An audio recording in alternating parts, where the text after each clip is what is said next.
நேற்றும் இன்றும் என்றும் மாறாத எங்கள் ஜீவன் நல்ல தகப்பனே,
அவர் உண்மையும் நீதியும் உள்ளவராய் இருக்கிறார் என்று இப்பொழுதும் சபையார் அனைவரும் தகுதியோடு எழுந்து நின்று நம்மை நாமே தாழ்த்தி பாவ அறிக்கையை உண்மையாய் எழுப்புமா?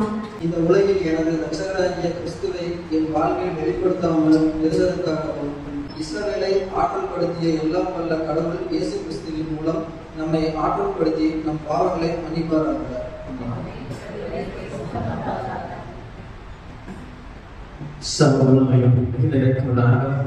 மன்னிப்பையும் பாவத்தை கட்டளையிட்டதையும் வாழ்க்கை சீக்கிர காலத்தையும் தமது பரிசுத்த அமைச்சரையும் தேய்ச்சதையும் தந்தவராக. இப்பொழுது நம்முடைய வேத பாடம் வாசிக்க கேட்போம். இன்றைய நாளிலும் வாசிக்கும்படியாக தெரிந்து கொள்ளப்பட்ட முதலாம் வேத பாடம் ஆதியாகமம் 13ஆம் அதிகாரம் வசனங்கள் 1 முதல் 12 வரை. வாசிக்கும்படியாக தெரிந்து கொள்ளப்பட்ட இரண்டாம் வேத பாடம் அப்போஸ்தலனாகிய பவுல் கொலோசியருக்கு எழுதிய நிருபம் 3ஆம் அதிகாரம் வசனங்கள் 1 முதல் 11 முடிய. 20ஆம் சங்கீதம். ஆபத்து நாளிலே கர்த்தர் உமது ஜெபத்தை கேட்பாராக. யாக்கோபின் தேவனுடைய நாமம் உங்களுக்கு உயர்ந்த அடைக்கலமாவதாக.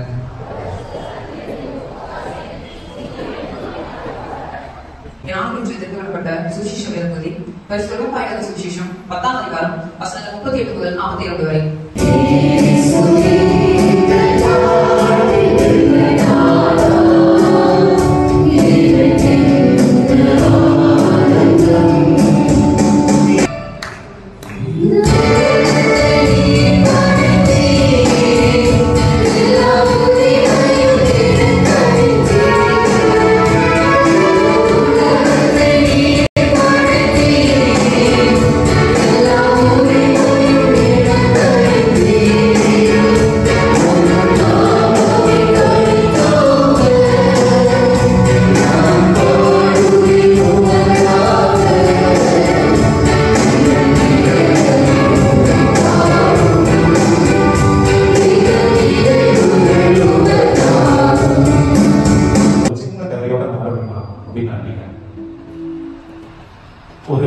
ஒரு ராஜா இருக்கிறார்.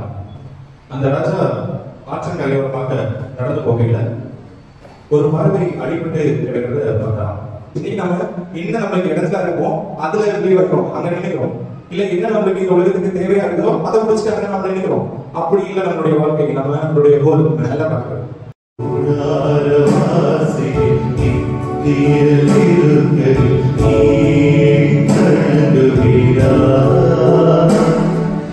எல்லாரும் எல்லாவற்றையும் நீ நேரத்தில் ஆசீர்வதித்து வருகிறது. இயேசு நாமத்தில் வருகிறோம். ஜீவனுள்ள கர்த்தாவே. இதிலிருந்து நம்முடைய நோக்கம், நம்முடைய பார்வை, நம்முடைய ஓட்டம் எல்லாம் மேலான காரியங்களை மாற்றம் நோக்கி என்று விசுவாசிக்கிறோம். இப்பொழுதுமாக நாம் அனைவரும் எழுந்து நின்று திசையா விசுவாச பிரமாணத்தை வாசிக்கிறோம். ஒரே கர்த்தருமாய் தேவனுடைய ஒரே குமாரனாகிய இயேசு கிறிஸ்துவையும் விசுவாசிக்கிறேன். அருமையான ஆர்கனைஸ் பண்ணி நான் இப்படி பார்த்தீங்க அவ்வளோதான் நான் சொன்னேன். வார்த்தைகள் எல்லாம் நான் சொல்றேன். அருமையாக எல்லாரும் நேர்த்தியாக படித்திருக்கிறாங்க. அவங்க கைத்தறி கொடுத்துருவோமா? பலவிதமான பாவ அடிமைத்தனத்தில் இருக்கிற வாலிபர்கள் அனைவரும் விடுவிக்கப்படவும்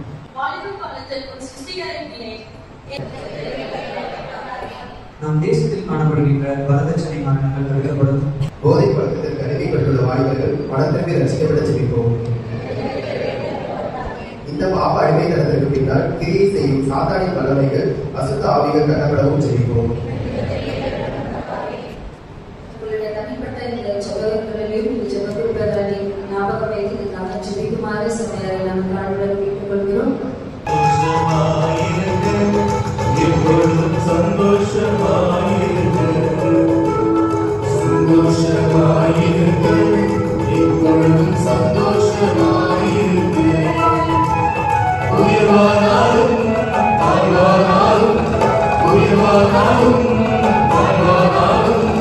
கர்த்தர்களோடு இருப்பதாக சமாதானத்தோடு சென்று வரக்கிடவும். அழகாக பிள்ளைகள் இருந்து கொண்டிருக்கிறார்கள். பொறுமையா நிதானமாக நீங்கள் வந்து அவரை ஆசீர்வதிக்க